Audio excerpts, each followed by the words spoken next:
Top headlines. ప్రపంచ ఆదివాసీ దినోత్సవం సందర్భంగా విజయవాడలోని తుమ్మలపల్లి కళాక్షేత్రంలో ఏపీ ప్రభుత్వం తరపున వేడుకలు నిర్వహించారు. ఈ కార్యక్రమానికి సీఎం చంద్రబాబు ముఖ్య అతిథిగా హాజరయ్యారు. ఆదివాసీ మహిళలతో కలిసి సీఎం చంద్రబాబు నృత్యం చేశారు. అనంతరం డప్పు వాయించి గిరిజనుల్లో ఉత్సాహం నింపారు. ప్రపంచ ఆదివాసీ దినోత్సవంగా జరుపుకోవాలని నిర్ణయించారు. అక్కడి నుంచి మీరు చూస్తే చాలా సంవత్సరాలుగా మనం జరుపుకోలేకపోయాం. తెలుగుదేశం ప్రభుత్వం వస్తానే నేను ఆ రోజు ఆదివాసీ దినోత్సవాన్ని జరపాలని ముందుకొచ్చి జీవో నెంబర్ 127 3/8/2018లో రాష్ట్రంలో ప్రతి సంవత్సరం ఆదివాసీ దినోత్సవాన్ని జరుపుకోవాలనుకున్నాం, జరిపాం. కానీ ఇటీవల కాలంలో ఇది కూడా జరపకుండా నిలిపేశారు. మళ్లీ ఈ సాంప్రదాయానికి శ్రీకారం చుట్టిన పార్టీ ఎన్డీఏ తెలుగుదేశం పార్టీ అని చెప్పి కూడా నేను మీకు తెలియజేస్తున్నా. ఈరోజు మన దేశానికే రాష్ట్రపతి ద్రౌపది ముర్ము గారు ఉండడం మనందరికీ గర్వకారణం. ఆవిడ్ని మీరందరూ ఒక స్ఫూర్తిగా తీసుకోవాల్సిన అవసరం ఉంది. ఒక మామూలు మహిళ ఒక స్కూల్లో టీచర్గా పనిచేస్తూ అంచెలంచెలుగా ఎదిగి ఈరోజు దేశానికి అధ్యక్షురాలు కాగలిగిందంటే అది గిరిజనులకుండే ఆదివాసులకుండే ప్రతిభ. ఆ స్ఫూర్తిని ఆదివాసులందరూ తీసుకుని మీరు కూడా ముందుకు సాగాల్సిందిగా మిమ్మల్ని అందరినీ కోరుతున్నా. ఆదివాసులు అనగానే శౌర్యం, సహజ ప్రతిభ, నైపుణ్యం కలిగిన వ్యక్తులు, ప్రకృతిని ఆరాధించేవాళ్ళు. ఇప్పుడే ఏకలవ్యుడు ఇక్కడే ఫోటోలు కూడా తీసుకున్నా. ఏకలవ్యుడు నిషిద ట్రైబ్. ఎవరన్నా జీపీటీకి వెళ్తే అది చెప్తుంది ఏ ట్రైబ్ అని కూడా. ఒక గిరిజన కుటుంబంలో పుట్టి టీచరు లేకపోయినా కాదు అని నిరాకరించిన ఫోకస్ పెట్టాడు, విద్యను అభ్యసించాడు. ఎప్పటికీ ఒక ఆదర్శంగా నిలిచే వ్యక్తి ఏకలవ్యుడు అని చెప్పి కూడా నేను మీకు తెలియజేస్తున్నా. అలాంటి వాడు గిరిజనలో పుట్టడం గిరిజన స్ఫూర్తికి ఇదొక నిదర్శనం. ఇదే కాకుండా ఆదివాసులందరూ వ్యవసాయం, అటవీ ఉత్పత్తులు, హస్తకళలు, జానపద సంగీతం, నృత్యం చేయడం, సాంప్రదాయ ఆహారాలు అంటే మళ్ళీ ప్రపంచం మొత్తం ఈ యొక్క ఆర్గానిక్ ఆహారానికి శ్రీకారం చుట్టే పరిస్థితికి వచ్చారు. ఇవన్నీ ఆలోచించినప్పుడు భవిష్యత్తులో ఈ ఆదివాసులుండే ఈ ప్రాంతాల్లో ఎక్కువ అవకాశాలు కూడా ఉన్నాయని చెప్పి కూడా నేను మీకు తెలియజేస్తున్నా.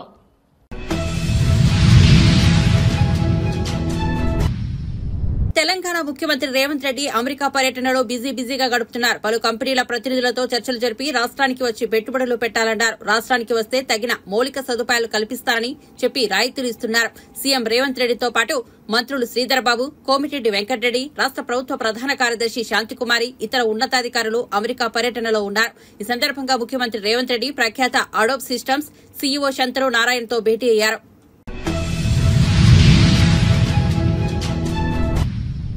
మాజీ సీఎం వైసీపీ అధినేత వైఎస్ జగన్మోహన్ రెడ్డి ఏపీలో కూటమి ప్రభుత్వంపై సంచలన వ్యాఖ్యలు చేశారు. రాష్ట్రంలో రెడ్ బుక్ పాలన కొనసాగుతోందని ఆరోపించారు. రాష్ట్ర వ్యాప్తంగా రెడ్ బుక్ పాలన సాగిస్తున్నారు. ఊళ్లలో ఆధిపత్యం కోసం వ్యవస్థలను భ్రష్టు పట్టిస్తున్నారన్నారు. రాడ్లు, కత్తులతో గ్రామంలో దాడులు చేస్తున్నారన్నారు. ప్రజలకు మంచి చేయాలన్న ఆలోచన ఈ ప్రభుత్వానికి లేదన్నారు. రాష్ట్రంలో అరాచక పాలన జరుగుతోందన్నారు. చంద్రబాబు మహిళలను మోసం చేశారన్నారు. ప్రతి విద్యార్థికి 15,000 ఇస్తానని చెప్పి చంద్రబాబు మోసం చేశారని తెలిపారు. ఎన్నికల సమయంలో మాయమాటలు చెప్పారని అన్నారు.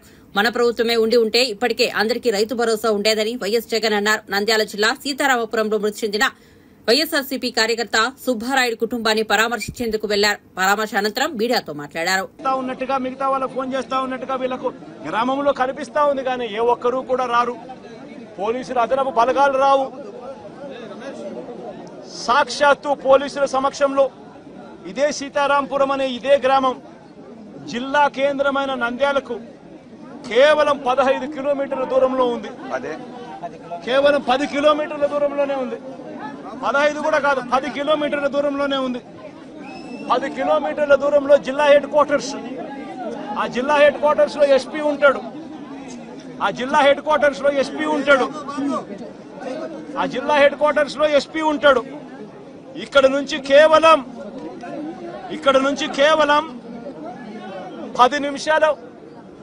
10 నిమిషాల దూరంలోనే డిఎస్పీ ఆఫీసు. ఇక్కడ నుంచి డిఎస్పీ ఆఫీసు కేవలం 10 నిమిషాల దూరం.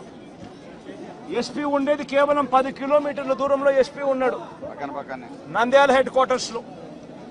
ఇటువంటి పరిస్థితుల్లో ఈ గ్రామానికి కనుక పోలీసులు కనుక పంపించి ఉండింటే, ప్రొటెక్షన్ పంపించి ఉండింటే ఈ గ్రామంలో ఘటన జరిగి ఉండేది కాదు. సాక్షాత్తు ఎస్ఐ చూస్తా ఉన్నాడు, సాక్షాత్తు కానిస్టేబుల్ చూస్తా ఉన్నారు. వీళ్ళందరూ చూస్తా ఉండగానే అదనపు బలగాలు ఏ ఒక్కరూ కూడా ఇక్కడికి రాకుండా 12:20 ఏకంగా స్వైర విహారం చేస్తూ ఏకంగా ఇదే స్పాట్ లోనే ఈ గ్రామానికి సంబంధించిన అన్యాయమైన నాయకుడు, ఇక్కడ సంబంధించిన ఎమ్మెల్యేకి సంబంధించిన ప్రోద్బలం, ఇక్కడికి సంబంధించిన చంద్రబాబు నాయుడు గారు లోకేష్ గారు వాళ్ళిద్దరి అండదండలు, వీళ్ళందరి అండదండలతో పోలీసులు ఎవరూ కూడా పంపించకుండా, పోలీసులు ఎవరూ కూడా ఇక్కడికి రాకుండా సాక్షాత్తు ఎస్ఐ సమక్షంలో, సాక్షాత్తు ఇద్దరు కానిస్టేబుల్ సమక్షంలో స్వైర విహారం చేస్తూ ఏకంగా నరకడం జరిగారు. సుబ్బరాయుడిని హతమార్చారు, మిగతా ఇద్దరిని కొట్టారు, మిగతా 2 కుటుంబాలలో కొట్టారు. చివరికి సుబ్బరాయుడు భార్య పెద్దమ్మను నరికారు. ఇవన్నీ ఇక్కడే జరిగాయి, ఇదే గ్రామంలో జరిగాయి. కానీ ఎస్ఐ కానీ కానిస్టేబుల్ కానీ ఎవరు కూడా ఆపగలిగే పరిస్థితి కూడా లేదు.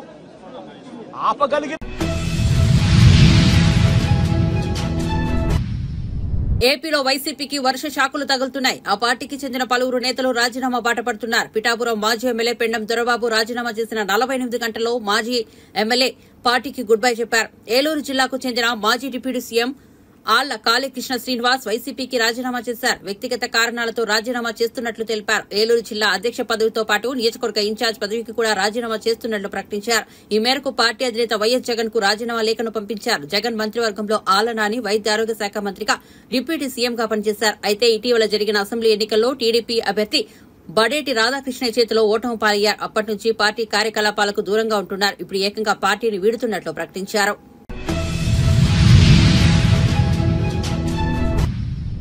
సుంకిసాల ప్రాజెక్టుపై ప్రభుత్వం అసత్య ప్రచారం చేస్తోందని బీఆర్ఎస్ వర్కింగ్ ప్రెసిడెంట్ కేటీఆర్ విమర్శించారు. ఆ ప్రాజెక్టుకు పునర్జీవనం తెచ్చిందే బీఆర్ఎస్ ప్రభుత్వమని చెప్పారు. హైదరాబాద్ నీటి అవసరాల కోసం సుంకిసాల ప్రాజెక్టు మొదలుపెట్టారని, అయితే దానిని నల్లగొండ ప్రజలు తీవ్రంగా వ్యతిరేకించారని గుర్తు చేశారు. తెలంగాణ భవన్లో మాజీ మంత్రులు సవితా ఇంద్రారెడ్డి, మహమూద్ అలీతో కలిసి కేటీఆర్ మీడియాతో మాట్లాడారు. నాగార్జున సాగర్ లో డెడ్ స్టోరేజీ ఉన్న హైదరాబాద్ కు నీటి కష్టాలు రాకూడదని ఈ ప్రాజెక్టు చేపట్టామన్నారు. హైదరాబాద్ తో పాటు చుట్టుపక్కల గ్రామాలకు సాగు, త్రాగునీటి కోసం సుంకిసాల ఉపయోగపడుతుందని చెప్పారు. ప్రధాన ప్రతిపక్షంగా ముఖ్యంగా ఈ ప్రాజెక్టును ముందుకు తీసుకుపోయిన పార్టీగా మా అందరి మీద ఉందని మేము అనుకుంటాం. హైదరాబాద్ తాగునీటి అవసరాల కోసం ఈ ప్రతిపాదన కొత్తది కాదు. హైదరాబాద్ తాగునీటి అవసరాలు భారతదేశంలో ఉన్న మహానగరాల్లో వేగంగా ఎదిగి మొత్తం ఒక విశ్వనగరంగా ఎదిగే సత్తా ఉన్న నగరం హైదరాబాద్ అనే సంకల్పంతో గతంలో కోట్ల విజయభాస్కర్ రెడ్డి గారు ముఖ్యమంత్రిగా ఉన్నప్పుడు 91, 92 ఆ ప్రాంతంలో అనుకుంటా ఈ ప్రాజెక్టుకు ఆనాడు ప్రతిపాదన చేయడం జరిగింది అప్పటి కాంగ్రెస్ ప్రభుత్వం. తదనంతరం ఈ ప్రాజెక్టుకు శంకుస్థాపన కూడా జరిగింది. జరిగితే అప్పుడు నల్గొండ జిల్లా రైతులు మా సాగునీటి అవసరాలు తీరకుండా కృష్ణా జలాలను మీరెట్లా తీసుకొని పోతారు తాగునీటి కోసం హైదరాబాద్ కోసం అంటూ ఆనాడు పెద్ద ఎత్తున ఆందోళన చేసినారు. పోలీస్ కాల్పులు కూడా జరిగినాయి. జరిగితే ఆ రోజుల్లో రైతులు చాలామంది గాయపడ్డారు. అక్కడ జరిగిన ఘర్షణల్లో నాకు గుర్తున్నంత వరకు సబ్జెక్టు కరెక్షన్ ఒక సబ్ ఇన్స్పెక్టర్ కూడా చనిపోయాడు.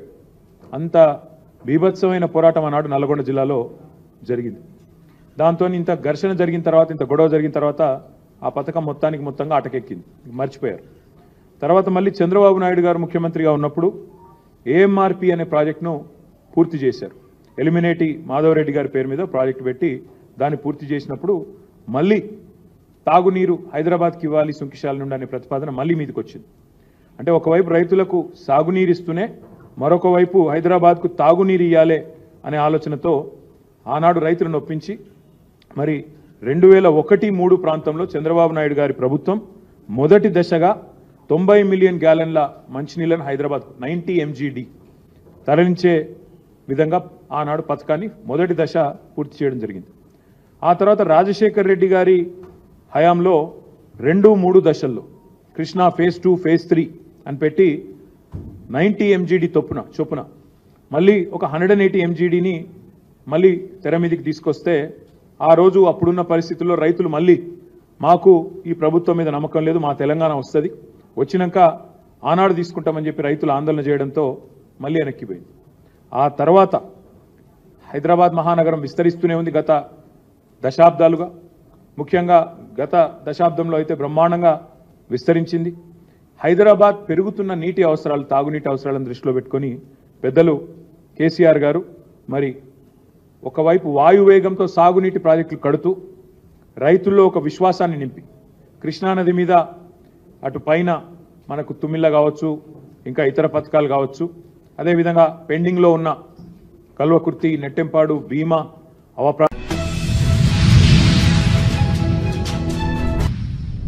రవాణా శాఖలో ప్రక్షాళనకు మంత్రి మండిపల్లి రాంప్రసాద్ రెడ్డి కీలక ఆదేశాలు జారీ చేశారు. రవాణా శాఖ ఉన్నతాధికారులతో శుక్రవారం నాడు మంత్రి రాంప్రసాద్ రెడ్డి ఏపీ సచివాలయంలో సమీక్షా సమావేశం నిర్వహించారు. ఈ సమావేశంలో పలు అంశాలపై మంత్రి చర్చించారు. రవాణా శాఖలో కొందరు అధికారుల తీరుపై ఆగ్రహం వ్యక్తం చేశారు. రవాణా శాఖలో కొందరు అధికారులు చేతువాటం ప్రదర్శిస్తున్నారని హెచ్చరించారు. ప్రభుత్వ ఆదాయానికి గండి కొడుతూ అవినీతి అక్రమాలకు పాల్పడుతున్నారని సీరియస్ అయ్యారు. గత 5 ఏళ్లలో చౌక బియ్యం కాకినాడ పోర్టుకు అక్రమంగా తరలి వెళ్లాయని ఆరోపించారు.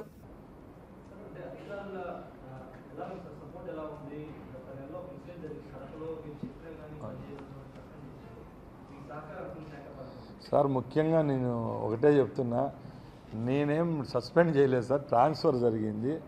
ముఖ్యంగా ఆ రోజు మాకు ఈ ప్రభుత్వంలో ఏ అధికారి మీద జులుం అయితే ఉండదు. ఆ రోజు అక్కడ జరిగిన పరిణామాలు అయితేనే, అక్కడున్న యూనియన్స్ వాళ్ళు అయితేనే, అక్కడికి వచ్చిన కార్మికుల సమస్యల మీద నేను అడగడం జరిగింది. ఆయన దాన్ని పట్టించుకోకపోవడం వల్లే ఆయన మార్చామని చెప్పక సస్పెండ్ చేసే అధికారం మాకు కూడా లేదు. చెప్పండి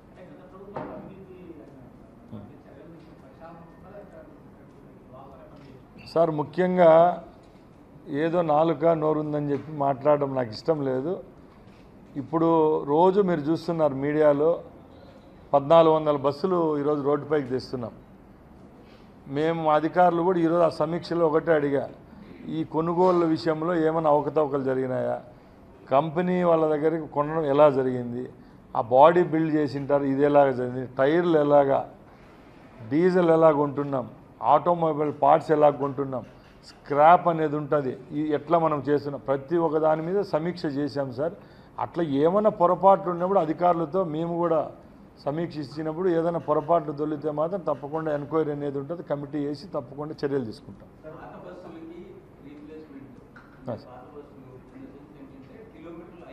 అవును సార్. సార్ ఇప్పుడు ఒక ఏపీఎస్ఆర్టీసీ వాళ్ళు ఒక సిస్టమ్ సెటప్ చేశారండి. దాంట్లో ఏముందంటే 13 లక్షల కిలోమీటర్లు పైబడినవి ఆర్ 15 ఇయర్స్ రోడ్డుపైకి వచ్చిన బస్సులను ప్రామాణికంగా తీసుకోవడం జరిగింది. ఆ బస్సులను అయితే స్క్రాప్ కింద మార్చడం జరుగుతూ ఉంటుంది. అవి ఏటా సుమారు 800 నుంచి 1000 బస్సులు అయితే ఉంటాయి. ఎక్కడండి సార్? ప్రతి ఒక్క ఏటా రొటీన్గా ఈ స్క్రాపింగ్ అనేది జరుగుతూ ఉంటుందండి. కొత్త బస్సులు కూడా కొంటా వస్తూ ఉంటారు. ఇప్పుడు ఈ 1400 బస్సులు అయితే ఏమన్నారో అవి మీరు చెప్పినట్టు రీప్లేస్మెంట్ వివిధ కేటగిరీల్లో మేము రీప్లేస్ చేస్తూ వచ్చాము. ఇప్పుడు ముఖ్యంగా మీ దృష్టికి ఏం తీసుకొస్తున్నామంటే, మా గవర్నమెంట్ ఫామ్ అయిన తర్వాతే ముఖ్యమంత్రి గారితో చర్చించడం జరిగింది. రేపు ఫ్రీ ట్రాన్స్పోర్టేషన్ అనేది ఇస్తున్నాం మహిళలకు.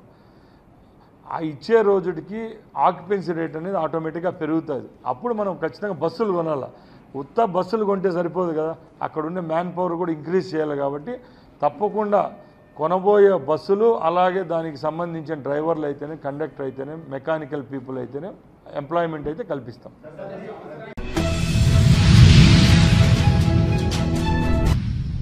జీహెచ్ఎంసీ పరిధిలోని ప్రజలకు నాణ్యమైన విద్యుత్ సరఫరా చేయాలని మల్లుబట్టి విక్రమార్క ఎస్పీడీసీఎల్ అధికారులను ఆదేశించారు. ఈ మేరకు ఆయన మింట్ కాంపౌండ్ లో ఈ వ్యాఖ్యలు చేశారు. వర్షాకాలాన్ని దృష్టిలో పెట్టుకుని విద్యుత్ అధికారులు అప్రమత్తంగా ఉండాలని, అలాగే అన్ని ప్రాంతాల్లో సిబ్బందిని అప్రమత్తం చేయాలని సూచించారు. దేశానికే తలమానికంగా ఉన్న గ్లోబల్ సిటీగా ఎదుగుతున్న హైదరాబాద్ లో పెద్ద ఎత్తున పెట్టుబడులు పెట్టడానికి పారిశ్రామికవేత్తలు వస్తున్నారని డిప్యూటీ సీఎం బట్టి విక్రమార్క పేర్కొన్నారు.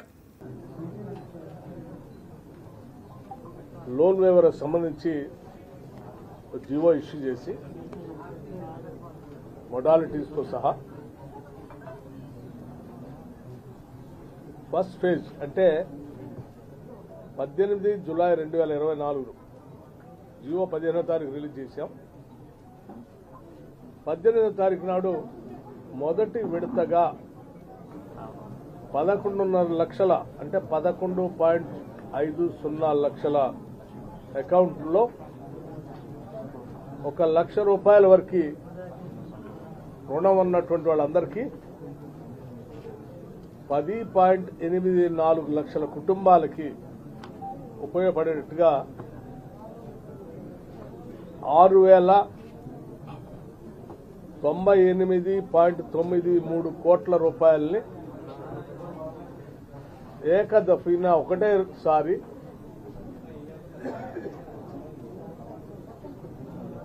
లోన్ వేవర్కి సంబంధించిన నిధులు రిలీజ్ చేయడం జరిగింది వారి అకౌంట్లో.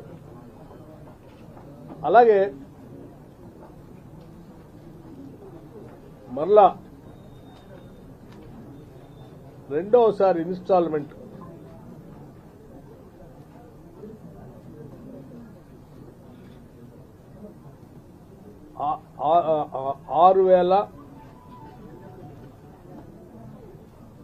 6,190.02 కోట్ల రూపాయలతో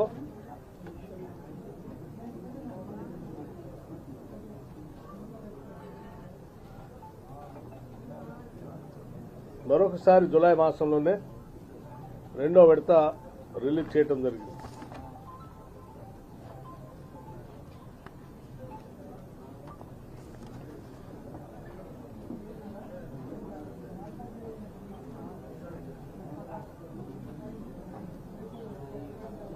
ఇది 1.5 లక్షల వరకు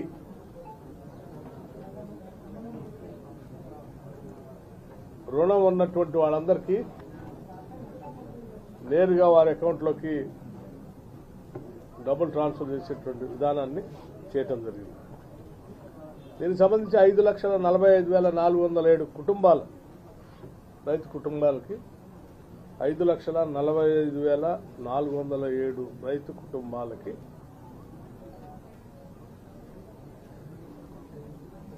నేరుగా చేరేటట్టుగా చేయటం జరిగింది. ఈ రెండు ఫేజులు కలిపి మొత్తం 12,289 కోట్ల రూపాయలు. కేంద్రంలోని బీజేపీ ప్రభుత్వంపై సిపిఐ నేత నారాయణ తీవ్ర వ్యాఖ్యలు చేశారు. శుక్రవారం ఆయన మీడియాతో మాట్లాడుతూ బడ్జెట్ లో ఏపీకి ఎంతో మేలు చేసినట్లు అటు కేంద్రం ఇటు రాష్ట్రంలోని కుటుంబ ప్రభుత్వం గొప్పలు చెప్పుకుంటోందని అన్నారు. కానీ వాస్తవ పరిస్థితి అందుకు భిన్నంగా ఉందని తెలిపారు. ప్రత్యేక హోదా విషయంలో కేంద్రంపై సీఎం చంద్రబాబు ఒత్తిడి తేవాలని సూచించారు. లేదంటే గత ముఖ్యమంత్రి జగన్ కు పట్టిన గతే మీకు పడుతుందని అన్నారు. గవర్నర్స్ ఉపయోగించుకొని దుర్మార్గంగా కక్ష సాధింపు చేస్తున్నారు. ఈ పద్ధతుల్లో ప్రజాస్వామ్యాన్ని కాపాడడం సాధ్యం కాదు. దీనిపైన కేంద్ర ప్రభుత్వం తీసుకోవాల్సిన నిర్ణయాలు ఒకటి ఉందంటే గవర్నర్కి మీరు పెత్తనం ఇవ్వబాకండి. ఎలక్టెడ్ గవర్నమెంట్స్ ఉన్నాయి, ఎలక్టెడ్ గవర్నమెంట్స్ క్యాబినెట్ ఉంది, దాని నుంచి మీరు చర్చించండి. ప్రతిపక్షాలు ఉన్నాయి, చర్చించుకోండి. అంతేగాని మీ ప్రతిపాదన మాకు సంబంధం అనిపిస్తుంది పక్కన పడేస్తే కుదరదు. ఇప్పుడు పాండిచేరి లెఫ్టినెంట్ గవర్నర్ ఉంది, అసెంబ్లీకి సంబంధం లేకుండా వాళ్ళు అన్నీ ఆపేస్తున్నారు వాళ్ళు ఇచ్చినట్టుగా. ఢిల్లీ ఉంది, ముఖ్యమంత్రిని తీసుకొని జైల్లో పెట్టి లెఫ్టినెంట్ గవర్నర్ పరిపాలిస్తారు రాష్ట్రాన్ని. అంటే అన్ని బిల్లు ఆపేస్తున్నారు. ఒక విధంగా చెప్పాలంటే ఎలక్టెడ్ గవర్నమెంట్ని ధ్వంసం చేసేటువంటి పద్ధతుల్లో అంటే మీకు వ్యతిరేకంగా ఉంటే అనుకూలంగా జోలికి పోరు. ఇప్పుడు కేజ్రీవాల్ మోడీకి నమస్కారం పెట్టేశారనుకో ఆయన బయట ఉంటాడు, లోపల ఉండడు. అట్లాంటి ఎంతమంది లేరు? 1,000 కోట్ల రూపాయల అవినీతి పాల్పడిన వాళ్ళందరూ కూడా బెయిల్ పైన ఉన్నారు కదా, దయాదక్షిణ పైన. కాబట్టి ఇది ఒక కక్షపూరిత వైఖరితోటి బడ్జెట్తో సహా కేటాయింపుల్లో అన్యాయం చేస్తూ ఉన్నారు. దీన్ని ఎదుర్కోవాల్సిన అవసరం ఉంది. ఎదుర్కోవాలంటే ఎట్లా ఎదుర్కోవాలి? న్యాయబద్ధంగా ఎదుర్కోవాలా? న్యాయబద్ధంగా ఎదుర్కోవాలంటే మన తెలుగు రాష్ట్రాలు ఉన్నాయి, ప్రతిపక్షమే లేదు, అంత అధికారపక్షమే. ఆంధ్రప్రదేశ్లో ఇద్దరు వాళ్ళ పక్కే ఉన్నారు. జగన్ ఆయన పక్కే ఉన్నాడు, చంద్రబాబు ఆయన పక్కే ఉన్నాడు.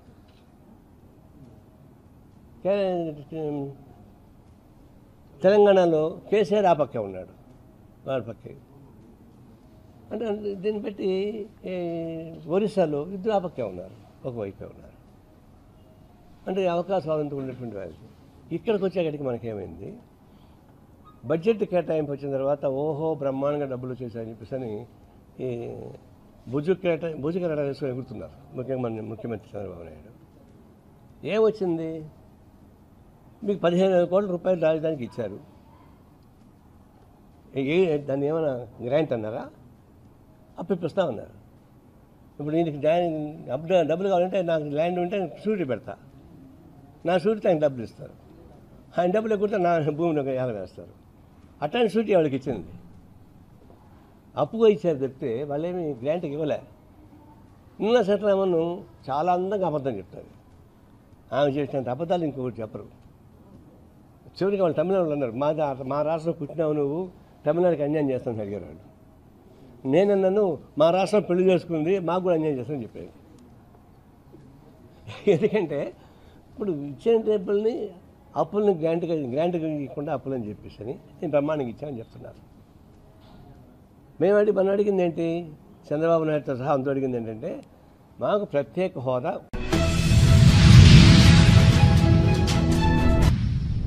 విజయవాడలోని అంబేద్కర్ విగ్రహాన్ని రాష్ట్ర ప్రభుత్వం కూలగొట్టే అవకాశం ఉందన్నారు మాజీ మంత్రి మేరుగ నాగార్జున. అంబేద్కర్ విగ్రహాన్ని కాపాడుకోవాల్సిన బాధ్యత మనందరిపై ఉంది అంటూ కామెంట్స్ చేశారు. కాగా మాజీ మంత్రి మేరుగ నాగార్జున శుక్రవారం మీడియాతో మాట్లాడుతూ భావితరాలకు దిక్సూచిగా ఉండాలని అంబేద్కర్ విగ్రహాన్ని విజయవాడలో ఏర్పాటు చేయడానికి వైఎస్ జగన్మోహన్ రెడ్డి కృషి చేశారని తెలిపారు. గతంలో అంబేద్కర్ విగ్రహాన్ని పెట్టమంటే చంద్రబాబు కేసులు పెట్టారని తెలిపారు. ఎక్కడైనా విగ్రహం పెట్టినప్పుడు చూడడానికి వెళ్లినా కూడా కేసులు నమోదు చేశారని అన్నారు. ఇప్పుడు విజయవాడలో అంబేద్కర్ విగ్రహంపై దాడికి ప్రయత్నించారని తెలిపారు. స్వయాన ప్రభుత్వం ఇన్వాల్వ్ అయి చేయించినందుకు చింతిస్తూ ఉన్నాం. ఎందుకంటే బాబాసాహెబ్ బిఆర్ అంబేద్కర్ గారి విగ్రహాన్ని విజయవాడలో ఏర్పాటు చేయటానికి దానికన్నా ముందు చాలా కథ ఉంది ఈ రాష్ట్రంలో. ఒకప్పుడు ఈ రాష్ట్రాన్ని పరిపాలించిన ముఖ్యమంత్రిగా ఉన్న చంద్రబాబు నాయుడు గారు ప్రస్తుత ముఖ్యమంత్రిగా ఉన్నారు. ఇది వరకు ముఖ్యమంత్రిగా ఉన్నప్పుడు ఆంధ్రప్రదేశ్లో అంబేద్కర్ గారి విగ్రహం పెట్టండి అని అడిగితే కేసులు, ఎక్కడో ముళ్ళ పొదల్లో పెడుతున్నామని చెప్తే చూస్తానికి వెళ్తే కేసులు, చివరికి ఆ ప్రభుత్వంలో మీ కులంలో ఎవరైనా పుట్టాలనుకుంటారా అన్న సన్నివేశాలు, అంబేద్కర్ భావజాలం మీద దాడులు, అఘాయిత్యాలు, అమానుషాలు కోకొల్లులుగా చూశాం. ఈరోజు విజయవాడ నడిబొడ్డున బాబాసాహెబ్ అంబేద్కర్ గారి విగ్రహం పెట్టే స్థలాన్ని తెలుగుదేశం పార్టీ అధికారంలో ఉన్నప్పుడు అప్పళంగా దాన్ని అమ్ముకొని వారికి అప్పగించాలని కుట్రలు చేస్తే దాని మీద ఎన్నో ఉద్యమాలు జరిగిన నేపథ్యం. అలాంటి ప్రిడామినెంట్ ప్లేస్ని ఈ రాష్ట్రానికి ముఖ్యమంత్రిగా జగన్మోహన్ రెడ్డి గారు ఉన్నప్పుడు స్వయాన ఎవ్వరూ అడగకుండా వారికి వారే ఈ కోట్ల ఖరీదు చేసే మహనీయులు నడియాడినటువంటి ఒక గొప్ప ప్రాంతాన్ని, అంబేద్కర్ స్మృతివనాన్ని ఏర్పాటు చేసుకోవటానికి తీర్మానించి ముందుకు రావటం ముదాఫం. తద్వారా ఆంధ్రప్రదేశ్ చరిత్రలో మున్నెన్నడూ లేనటువంటి బాబాసాహెబ్ బిఆర్ అంబేద్కర్ గారి యొక్క విగ్రహాన్ని 125 అడుగుల విగ్రహంతో పాటు 81 అడుగుల పెడస్టల్తో 201 అడుగు ఎత్తున్నటువంటి మేలిమైనటువంటి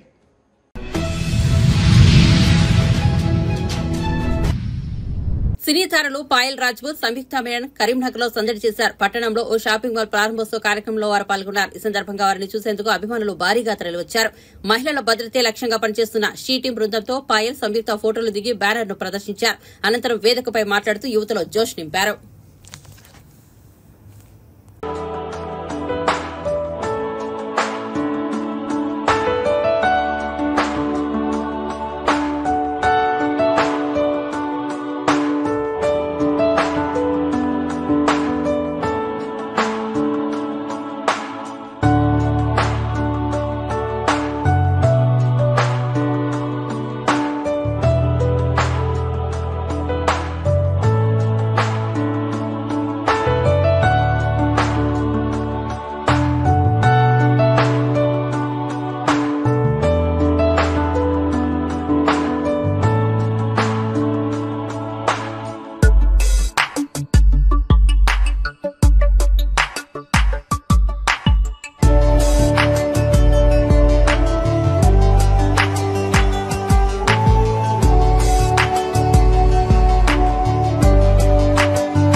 స్వయంభూ అండ్ ఇంకోటి బెల్లంకొండ శ్రీనివాస్ గారితో ఒక మూవీ చేస్తున్నాము. స్వయంభూ విత్ నిఖిల్ గారు అండ్ ఇంకోటి శర్వానంద్ గారితో ఒక మూవీ చేస్తున్నాము. అండ్ తర్వాత ఒక మూవీ హిందీలో చేస్తున్నాము కాజోల్ అండ్ ప్రభుదేవా గారితో. అండ్ దెన్ ఇంకొక 2 మూవీస్ స్టార్ట్ అయింది, బట్ నేను అనౌన్స్ చేయలేము బికాజ్ ప్రొడక్షన్ వాళ్ళు they will get angry. Keep it a secret. But ఖచ్చితంగా సో ప్రేక్షకులకి ఇప్పుడు మంచి కంటెంట్ అంటే చాలా ఇష్టం. సో ఆ ఇష్టతోటి నేను కూడా ఫాలో అవుతున్నాము, మంచి కంటెంటే చేస్తున్నాము. పాయల్ రాజ్పూత్ గారిని స్క్రీన్ మీద చూస్తే నచ్చారా, లైవ్ లో నచ్చారా, మీరే చెప్పాలి.